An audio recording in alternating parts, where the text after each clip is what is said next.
جو اثاثہ ہے وہ کیا ہے؟ دنیا میں جی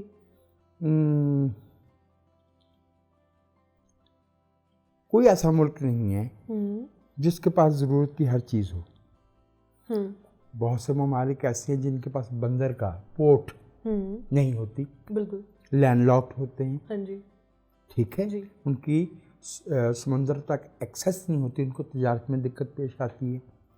ہمارے پاس 2 بندرگاہیں ہیں, ایک کراچی ہے, ایک گوادر ہے, اور گوادر دنیا کی بہترین ڈیپ سی پورٹس میں سے ایک ہے.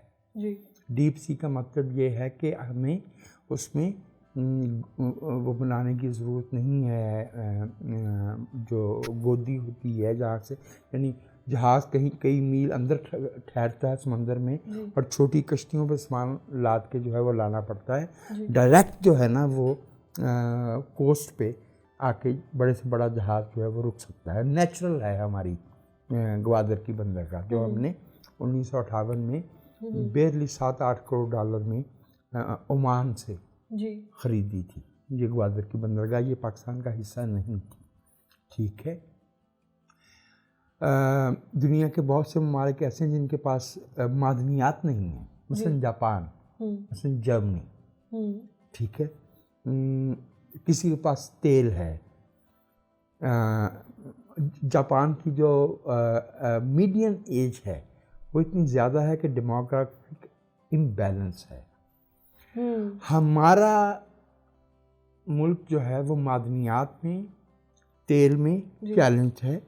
ہمیں اپنی پیٹرولیم کی 80 سے 85% ضروریات جو ہے وہ امپورٹ کرنا پڑتی ہیں, جس سے ہمارا جو امپورٹ کا بل ہے وہ بہت بڑھ جاتا ہے. ٹھیک ہے, ہمارے پاس ٹیکنالوجی کی اپنی بیس نہیں ہے, تو ہمیں جو ہے وہ آلات, اوزار, اپلائنسز امپورٹ کرنا پڑتے ہیں. لیکن جو ہمارے ملک میں میری نظر میں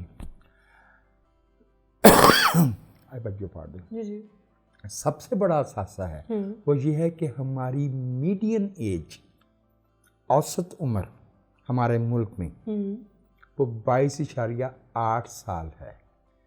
ہمارے ملک میں اس کا مطلب یہ کہ it is one of the youngest nations in the world. Okay ٹھیک ہے, آئی گیٹ اٹ, رائٹ, یعنی جتنے ہمارے ملک کے شہری ہیں اگر ان سب کی عمر کو جمع کر کے لائک کرتے ہیں, ٹھیک ہے, نہیں, ان سب کی عمر جمع کر کے تقسیم کی جائے نا, تو ہمارے 66%, 2/3 آف دی پاپولیشن 15 سے 33 یا 34 برس کے بیچ میں آتی ہے. like majority people are young. جی. سو اب جو ڈیموگرافی کے استاد ہیں وہ ہمیں بتاتے ہیں کہ یہ جو نوجوان آبادی ہے نا, یہ یا تو ایسٹ ہے یا ٹائم بمب ہے. اثاثہ ہو سکتی ہے اگر ہم اس میں انویسٹ کر کے اس کو ہیومن کیپٹل میں, انسانی سرمائے میں تبدیل کر سکیں, کیونکہ ہم نالج بیسڈ اکانومی کی طرف جا رہے ہیں. ہم دنیا چوتھے صنعتی ریولوشن کے دروازے پہ کھڑی ہے, تو ہم فائدہ اٹھا سکتے ہیں کہ ہمارے پاس اتنی بڑی منڈی ہے, مارکیٹ ہے ہیومن کیپٹل کی. اگر ہم اس میں انویسٹ کر کے اس کو کوالٹی کیپٹل میں تبدیل کر سکتے ہیں, تو nobody can stop us from making progress, right? یہ ہمارا سب سے بڑا اثاثہ ہے. تو مشکل یہ ہے کہ اگر ہماری جو 75% آبادی کی تعلیم صرف پرائمری ہو, اگر ہمارا جو لٹریسی ریٹ ہے وہ 58% ہے اور دنیا کا 86.4 ہے, تو بہت بڑا فرق پڑ گیا نا. تو پھر ابھی ایٹ دی مومنٹ اس لمحے میں جب ہم بات کر رہے ہیں, اس وقت ہماری آبادی ایک بوجھ ہے. اس کو اثاثے میں, ایسٹ میں کیسے بدلا جائے؟ there is only one way, we invest in quality education. We invest in their livelihood. اگر ہم وہ کرنے میں کامیاب ہو جاتے ہیں تو ہم ترقی کر سکتے ہیں. ہمارا اساتذہ ہمارے نوجوان ہیں. بالکل. مجھے یہ بتائیے کہ پاکستان کو کن شعبوں پر جو ہے وہ توجہ دینے کی ضرورت ہے؟ بہت سے شعبوں کی نشاندہی کی جا سکتی ہے، لیکن میں سمجھتا ہوں کہ نمبر 1 تعلیم. بالکل.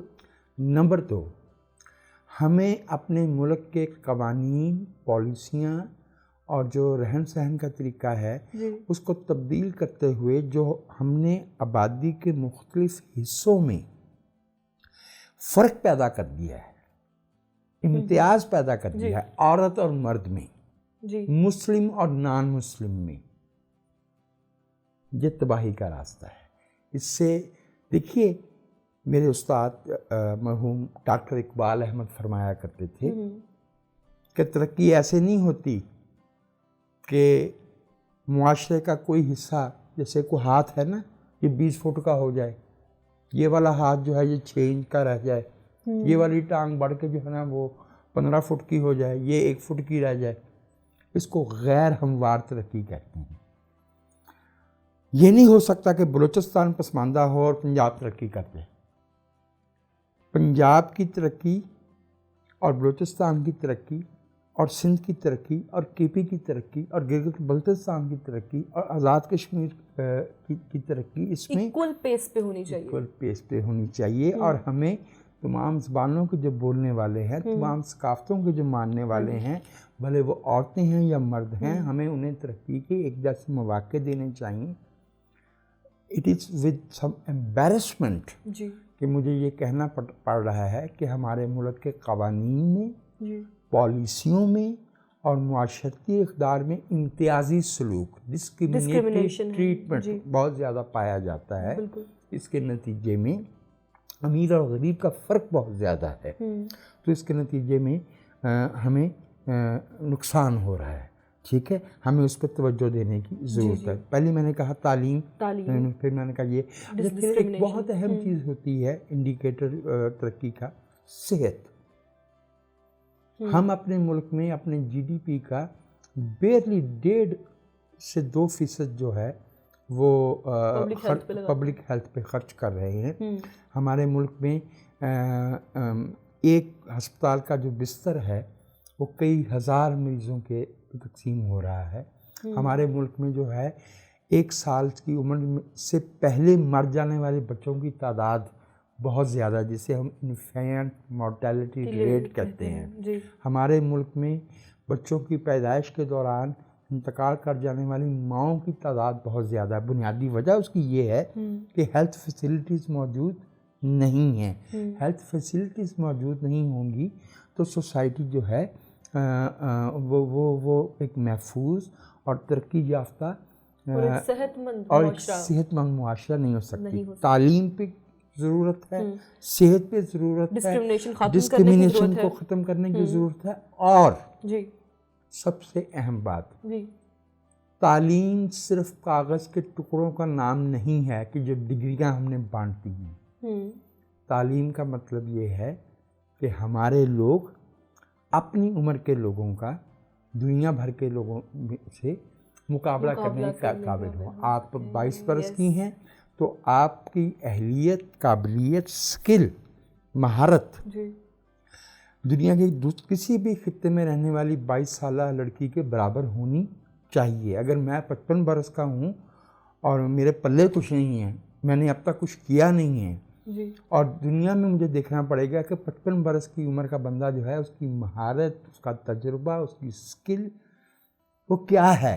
اگر میں کمپیٹیٹو نہیں ہوں تو میں ترقی نہیں کر پاؤں گا. ہمیں صرف جعلی اعداد و شمار نہیں پیش کرنے کہ ہم ہر سال جو ہے نا وہ 2% بڑھاتے رہیں گے، ہماری خواندگی بڑھ گئی ہے. اس سے کیا فرق پڑے گا اگر زمین پہ آن دا گراؤنڈ جو ہے وہ ہماری وہ ترقی نہیں ہے. I would again repeat, education, non-discriminatory policies and legislation, health, livelihood. دیکھیے جو جن ممالک میں نے آلریڈی ترقی کر لی ہے نا، وہ کیپٹل انٹینسو اکانومی کی وہ افورڈ کرتے ہیں ایسے روزگار، ایسے کاروبار جن میں بہت زیادہ پیسے، کیپٹل، سرمایہ لگتا ہے۔ ہمارے جیسا ملک جس میں آبادی اتنی زیادہ ہے، ہمیں لیبر انٹینسو اکانومی چاہیے میری نظر میں۔ اور ایک جو بہت اہم ہے، 62% آبادی کا جو روزگار ہے وہ زراعت سے منسلک ہے۔ ہماری 4 بڑی فصلیں ہیں، گندم، چاول، کپاس، گنا۔ اس میں دنیا 1 ایکڑ میں کتنی فصل پیدا کر رہی ہے اور ہم کتنی کر رہے ہیں؟ اگر ہم بہت آگے نہ بھی جائیں تو جو دنیا بھر میں ایوریج ییلڈ پر ایکڑ ہے شوگر کین کی، رائس کی، ویٹ کی، کاٹن کی، وہاں تک تو آئے نا۔ بالکل، ہم اس میں بہت پیچھے ہیں، اور ہمارے ملک میں بے تحاشا زمین پڑی ہے جسے قابل کاشت بنایا جا سکتا ہے۔ یہ دنیا فتح کر کے ہم اپنا زمین نہیں بڑھا سکتے، ہماری جو قابل کاشت رقبہ ہے ہمیں اسے بڑھانا ہے، جو صحرائی فرٹیلیٹی کو بڑھانا ہے، زمین کی فرٹیلیٹی کو بڑھانا ہے۔ دنیا نے یہ کیا ہے، دنیا نے یہ کر کے دکھایا ہے، ہم بھی کر سکتے ہیں۔ اور اس کے 1001 طریقے ہیں۔ ہمیں اپنی زرعی شعبہ اور پھر اس سے جو ریلیٹڈ دیکھیں نا، اگر اتنی بڑی آبادی کا انحصار زراعت پہ ہے تو ہمیں صنعتیں یعنی انڈسٹری بھی وہی سیوٹ کرے گی جو اس سے لنکڈ۔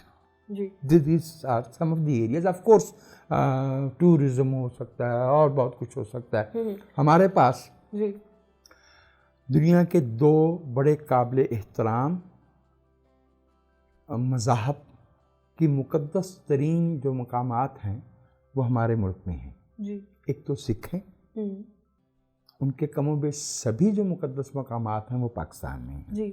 دوسرا ہمارے پاس جو بدھ مت کے آثار ہیں، مقدس مقامات ہیں، گندھارا تہذیب ٹیکساس سے شروع ہو کے سوات تک، سکردو تک، ہندا تک پھیلی ہوئی ہے۔ اور اب میں ذرا تھوڑی مین بات کرنے جا رہا ہوں، اس سے مراد یہ نہیں ہے کہ میں کسی مذہب کے احترام میں کمی لا رہا ہوں، لیکن دیکھیں دنیا میں جو مذہب ہے نا، اس کی بھی ایک اکانومی ہوتی ہے۔ یہ جو ریلیجس ٹورزم ہے، اس کی بھی ایک اکانومی ہوتی ہے۔ تو اگر ہم ان مقامات کو صاف ستھرا کریں، ان کو ترقی دیں، ان کے جو ہے وہ رہائش کی سہولتیں بنائیں، وہاں تک رسائی ایکسیس آسان کریں، تو سکھ صرف انڈیا میں نہیں ہے۔ یہ پھر لگے گا جیسے میں بہت ہی کوئی ضرمین بات کر رہا ہوں، لیکن بات یہ ہے کہ کینیڈا میں بہت بڑی تعداد میں سکھ ہیں، یو کے میں ہیں، امریکہ میں ہیں۔ They've got lots of money. If they come, they'll spend over here. ٹھیک ہے، اسی طرح سے پورا فار ایسٹ جو ہے وہ بدھ مت کے لوگوں سے بھرا ہوا ہے، بالکل، چائنا سے لے کے جاپان تک، Cambodia, Vietnam, Laos, Thailand, they've got money. اور پیسہ کسی سے چھیننا نہیں چاہیے، لیکن کمانے میں کوئی شرم نہیں ہے۔ اور اس سے ہماری سوسائٹی میں ایک ریلیجیس ٹالرنس جنم لے گی، وہ علیحدہ بات وہ زیادہ اہم ہے۔ ٹورزم ہمیشہ ڈیولپ ہی وہاں پہ ہوگا جہاں پہ ٹالرنس ہوگی، سیکیورٹی ہوگی، تحفظ ہوگا۔ بالکل۔ اچھا مجھے یہ بتائیے کہ پاکستان میں خسارے کی جو معیشت ہے یہ کیسے ختم ہوگی؟ جب ہمارے پاس بیچنے کو زیادہ ہوگا اور خریدنے کو کم ہوگا، اتنی سی بات ہے۔ تو جب ہم جو ہے وہ ایسی چیزیں ہی نہیں بنائیں گے، مجھے جملہ نے تکلیف تو بہت دی کیونکہ میں پاکستانی ہوں، تو اسٹیفن پی کوہن کو سمجھا جاتا تھا کہ وہ پاکستان پہ بہت بڑی اتھارٹی ہیں، تو انہوں نے اپنی وہ جو کتاب ہے فیوچر آف پاکستان، اس کے پہلے صفحے پہ ایک جملہ ایسا لکھ دیا جس سے سچی بات یہ ہے کہ ایک پاکستانی کے طور پہ مجھے بہت غصہ آیا، لیکن بات سچ تھی۔ انہوں نے کہا کہ یہ ملک کچھ بھی ایسا نہیں بناتا جسے خریدنے کی کسی کو ضرورت ہو. This country doesn't produce anything which anybody wants to buy. تو یہ جو ہم کہتے ہیں نا ٹریڈ، تو بھائی یہ بستروں کی چادریں اور تکیے جو ہے نا، یہ ہم پہ کوئی رحم کھا کے تو شاید خرید لے، لیکن یہ وہ اسینشیلٹیز نہیں ہیں جو ریکوائرڈ ہے کہ دوسرے ملکوں سے خریدی جا سکے. کہ دنیا مجبور ہو کے، جب یہ نوکیا کا فون جو ہے معمولی، اب تو نوکیا ووگ نہیں رہا نا، اب اس سے زیادہ اچھی کوالٹی کے موبائل فون آ گئے ہیں، لیکن اسے ایک نوکیا کے فون نے فن لینڈ کی انڈسٹری بنا دی ہے. بالکل پھولوں کی انڈسٹری سے جو ہے وہ ناروے اتنا ہی کما رہا ہے جتنا سعودی عرب تیل سے کماتا ہے. تو میرے بھائی ہمیں جو ایسی چیزوں کی پیداوار پہ توجہ دینی چاہیے. ایک بات میں، لیکن وہ میرے خیال میں وہ سوال ذرا مختلف ہے. جی اچھا، مجھے یہ بتائیے کہ کیا کچھ ایسے شعبے ہیں پاکستان میں جہاں ہمارے وسائل جو ہیں وہ ضائع ہو رہے ہیں؟ بہت سے ایسے شعبے ہیں. پہلے ذرا نرم بات کر لیتے ہیں، سافٹ، پھر ذرا ہارڈ بات بھی کر لیتے ہیں. سافٹ بات یہ ہے کہ یہ جو ریئل اسٹیٹ کا کاروبار ہے نا، جی یہ غیر پیداواری ہے. اس میں دولت جو ہے وہ اسٹیگننٹ ہو جاتی ہے، جامد ہو جاتی ہے، جمود کا شکار ہو جاتی ہے. اس میں منافع بہت ہے، لیکن وہ منافع جو ہے وہ عام آدمی تک ٹرکل ڈاؤن نہیں کر پاتا. پیسہ جو ہے وہ اسٹیگننٹ ہو جاتا ہے، جم جاتا ہے، ٹھہر جاتا ہے، رک جاتا ہے. ہمیں ایسی صنعتوں کی طرف جانا چاہیے جن میں بھلے منافع کی شرح 7%، 8% ہو، لیکن ٹرانزیکشنز زیادہ سے زیادہ ہو. The number of transactions define an economy. یعنی بجائے اس کے کہ میں ایک مکان خریدوں اور اس انتظار میں 10 سال بیٹھا رہوں کہ یہ 20 لاکھ کی بجائے جو ہے 2 کروڑ کا ہو جائے، تب بیچوں گا. مجھے جو ہے وہ ٹیشو پیپر، صابن، ہاں جوتے، ریڈی میڈ گارمنٹس، ایسی چیزیں جنہیں بار بار خریدا اور بیچا، یعنی جس سے اکانومی کا پہیہ چلے. یہ جو ہم نے ریئل اسٹیٹ پہ، اس میں سوائے چند ٹائکونس کے کسی کو فائدہ نہیں ہے. فائدہ نہیں ہے. یہ ایک غیر پیداواری شعبہ ہے، اور اس میں ہماری اکانومی جو اور زرعی ملک ہونے کی وجہ سے ہم وہ کہاں بنا رہے ہیں، وہ ہاؤسنگ سوسائٹیز. ہم اپنی زرعی زمین جو ہے اس کو زرخیز زمین جو ہے ویسٹ کر رہے ہیں. یہ تو ہوگی سافٹ بات. ہارڈ بات یہ ہے، now that Pakistan has been a nuclear capable country for 24 years. 24 برس سے ہمارے پاس نیوکلیئر کیپیبلٹی موجود ہے، اور دنیا جانتی ہے کہ اگر کسی ملک کے پاس نیوکلیئر کیپیبلٹی ہو تو اس کے ساتھ چھیڑ خانی نہیں کرنی چاہیے. ٹھیک ہے نا؟ ہم انوینسیبل ہیں ان ٹرمز آف ڈیفینس، اور ہمیں اپنے اس ذہنی خوف کو جھٹک دینا چاہیے کہ کوئی ہمارے ملک کو تباہ کرنا چاہتا ہے یا توڑنا چاہتا ہے. دنیا سے تو 4 کروڑ کا افغانستان نہیں سنبھالا جا رہا، 23 کروڑ کا پاکستان کیسے سنبھالیں گے؟ We are spending a lot of money on defense. It needs to be rationalized. کوئی یہ نہیں کہتا کہ ہمیں دفاعی اخراجات پہ پیسہ خرچ نہیں کرنا چاہیے. ہمیں دفاعی اخراجات، ہر ملک کو ڈیفنس کی ضرورت ہوتی ہے، ریاست ہے، نیشن اسٹیٹ ہے، بٹ اس ایکسپینڈیچر کو جو ہم اپنے ملک کے لوگوں کی معاشرتی زندگی، ضروریات زندگی، کوالٹی آف لائف پہ جو خرچ کرتے ہیں، اس کے ساتھ کسی پرپورشن میں ہونا چاہیے، کسی تناسب میں ہونا چاہیے. وہ ہم نہیں کر پا رہے. ہم ترقی، انسانی ترقی میں دیکھتے ہیں تو ہم دنیا میں 152ویں نمبر پہ ہیں، 152. اور جب ہم اسلحہ خریدنے والے ملکوں میں دیکھتے ہیں تو پاکستان 10ویں نمبر پہ ہے، انڈیا بھی دوسرے نمبر پہ ہے. لیکن مسئلہ یہ ہے کہ انڈیا کے پاس جو فوریکس ریزروز ہیں، فارن ایکسچینج ریزروز جو ہیں، وہ اس وقت 550 کچھ عرصہ پہلے 650 کے قریب تھے. انہوں نے اپنی کہیں کوئی سرمایہ کاری وغیرہ کی ہے. لیٹسٹ فگرز جو ہے وہ 550 ہیں. میں غلط ہو سکتا ہوں کیونکہ میں اکانومسٹ نہیں ہوں. دے کین افورڈ اٹ، اور لگے رہنے دیں انہیں اس کام پہ.